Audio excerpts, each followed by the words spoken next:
He saw dozens of obscure works he had never heard of, but he also saw plenty he recognized. Daniel and the Lion, Apollo, and Daphne, as well as a half-dozen fountains.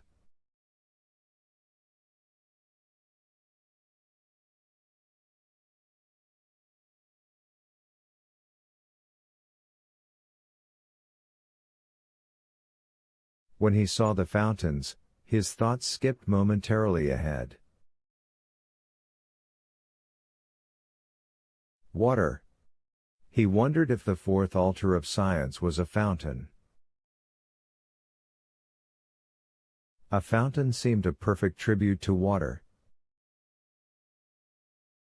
Langdon hoped they could catch the killer before he had to consider water. Bernini had carved dozens of fountains in Rome, most of them in front of churches.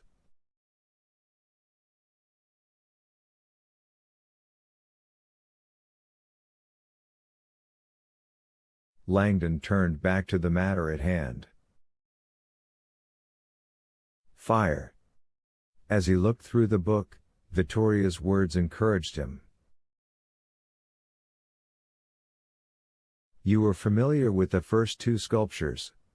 You probably know this one too.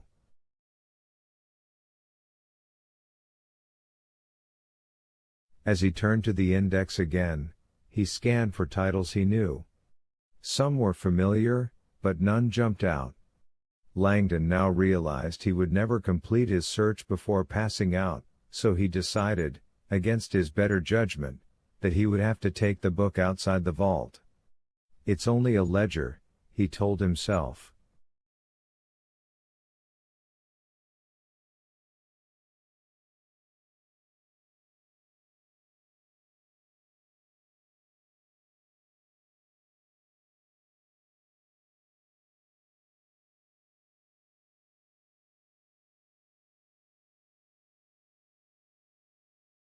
It's not like I'm removing an original Galilean folio.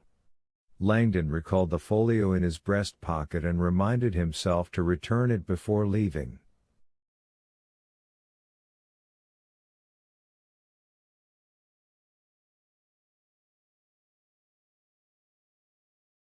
Hurrying now, he reached down to lift the volume, but as he did, he saw something that gave him pause.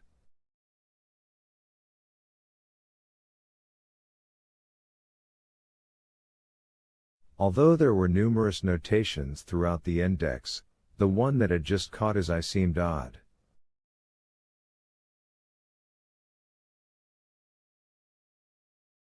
The note indicated that the famous Bernini sculpture, The Ecstasy of Saint Teresa, shortly after its unveiling, had been moved from its original location inside the Vatican.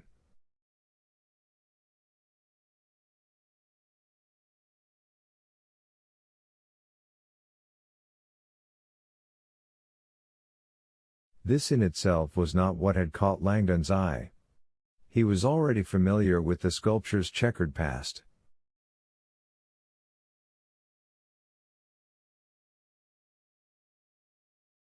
Though some thought it a masterpiece, Pope Urban VIII had rejected the Ecstasy of Saint Teresa as too sexually explicit for the Vatican. He had banished it to some obscure chapel across town.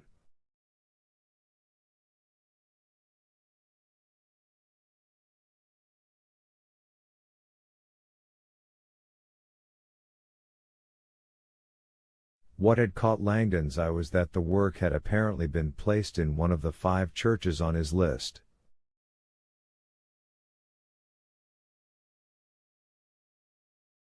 What was more, the note indicated it had been moved there per suggerimento dell'artista.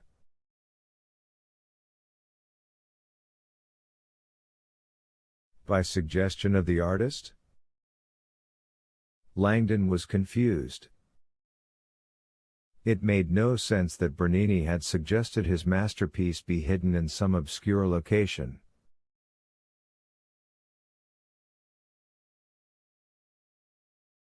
All artists wanted their work displayed prominently, not in some remote. Langdon hesitated. Unless He was fearful even to entertain the notion.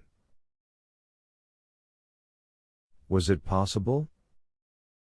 Had Bernini intentionally created a work so explicit that it forced the Vatican to hide it in some out-of-the-way spot?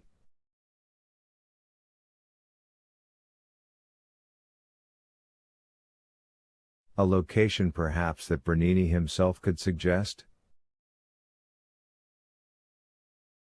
Maybe a remote church on a direct line with West Ponente's breath?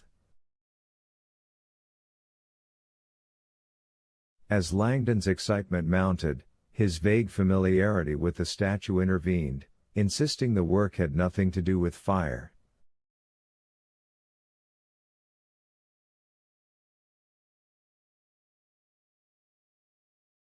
The sculpture, as anyone who had seen it could attest, was anything but scientific pornographic maybe, but certainly not scientific.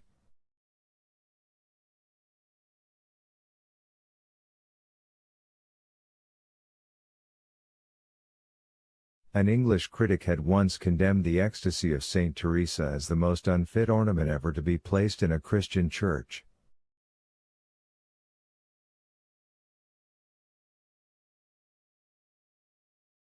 Langdon certainly understood the controversy. Though brilliantly rendered, the statue depicted Saint Teresa on her back in the throes of a toe-curling orgasm.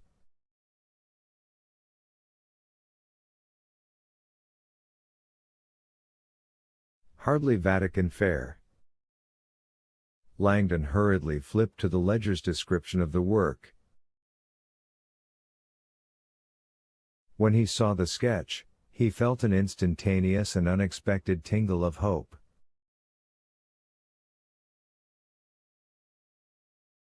In the sketch, Saint Teresa did indeed appear to be enjoying herself, but there was another figure in the statue who Langdon had forgotten was there.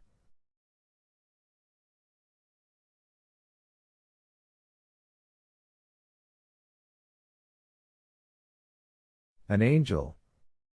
The sordid legend suddenly came back. Saint Teresa was a nun sainted after she claimed an angel had paid her a blissful visit in her sleep.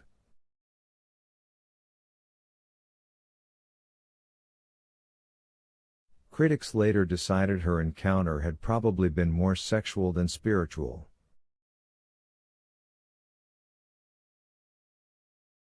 Scrawled at the bottom of the ledger, Langdon saw a familiar excerpt. Saint Teresa's own words left little to the imagination. His great golden spear, filled with fire, plunged into me several times, penetrated to my entrails.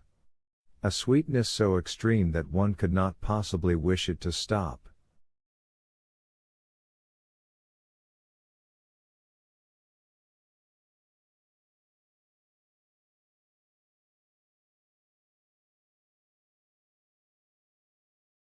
Langdon smiled. If that's not a metaphor for some serious sex, I don't know what is.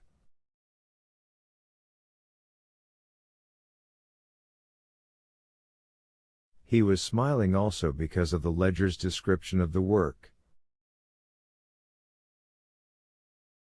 Although the paragraph was in Italian, the word fuoco appeared a half-dozen times.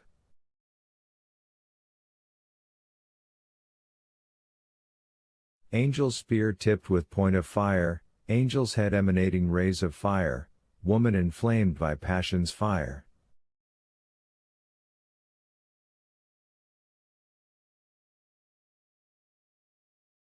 Langdon was not entirely convinced until he glanced up at the sketch again.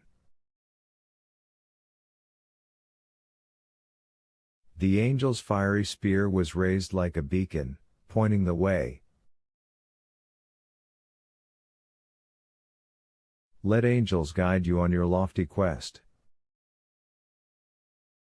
Even the type of angel Bernini had selected seemed significant.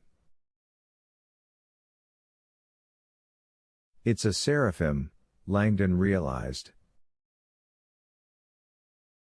Seraphim literally means the fiery one. Robert Langdon was not a man who had ever looked for confirmation from above, but when he read the name of the church where the sculpture now resided, he decided he might become a believer after all.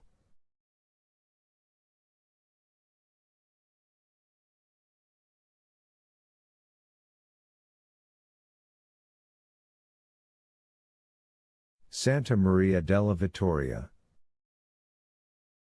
Vittoria, he thought, grinning. Perfect. Staggering to his feet, Langdon felt a rush of dizziness. He glanced up the ladder, wondering if he should replace the book.